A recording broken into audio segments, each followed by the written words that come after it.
আমাদের সরকার লাইসেন্স দেয়, সরকার লাইসেন্স দিলে কি হালাল হবে?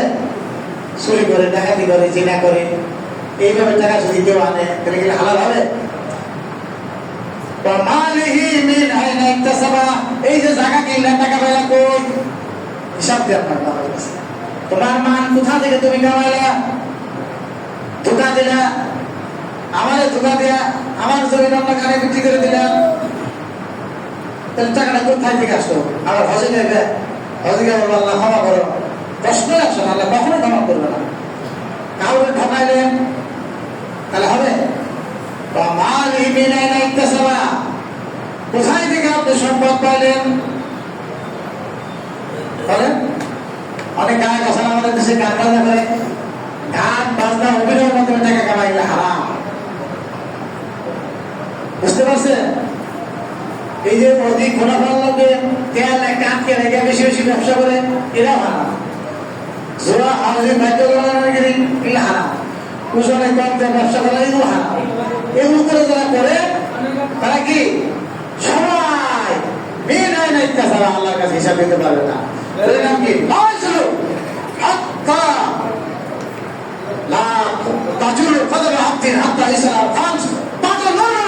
পাঁচটা বছর তো না দিতে পারে, তার মধ্যে একটা হলো সম্পদ করে খাওয়া যায়।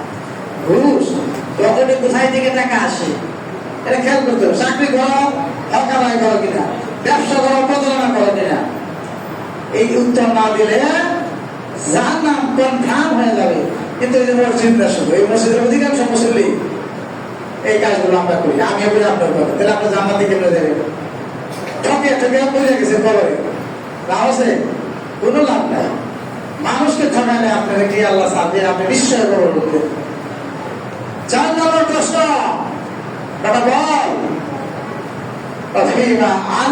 সম্পদ কামাইনি ব্যয় করলি কোন খাতে?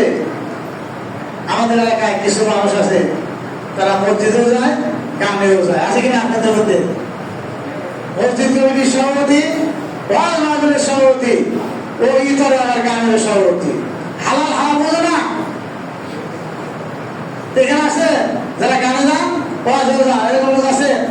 মসজিদে আসছে আর যাত্রা হয়ে যায়।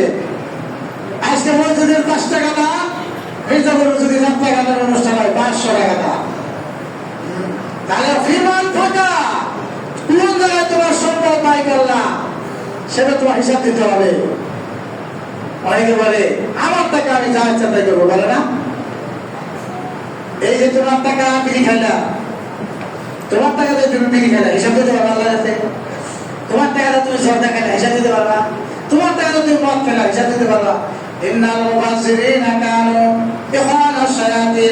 যারা অপচয় করে তারা শয়তানের ভাই। বিভিন্ন দাওয়াতের অনুষ্ঠানে যায় মাঝে মাঝে, কারণ আমি তো ব্যাপার দিয়ে নিজের দাওয়াত কমে যায়।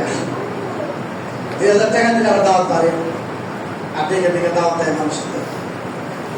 জীবনে মাংস কিনা খাওয়াবো আপনার 800 850 টাকা করে বুঝতো, দাওয়াত দিলে সেই শয়তানে কি করে এতগুলো নেয়, এক কামড় করে দিয়ে ফেলে দেয়। অবস্থা না? কিন্তু কি পিটানো দরকার। যারা অপচয় করে তারা শয়তানের ভাই। তারপরে অনিচ্ছাকৃত ত্রুটি যেটা সেটা আল্লাহ ক্ষমা করবেন।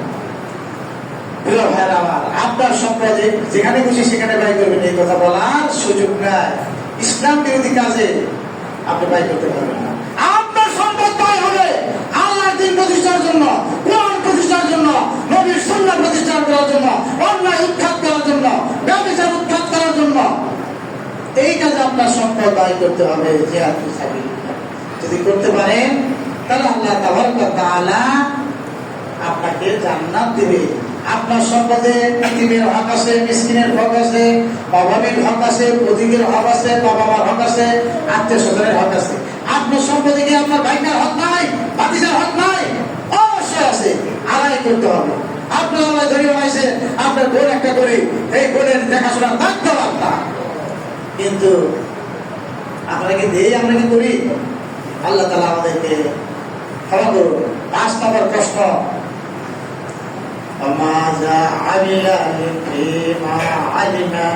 তোমার মাথায় যেটুকু জ্ঞান আছে আল্লাহ দিয়েছে, সেই জ্ঞান অনুযায়ী কতটুকু ভালো কাজ করছো?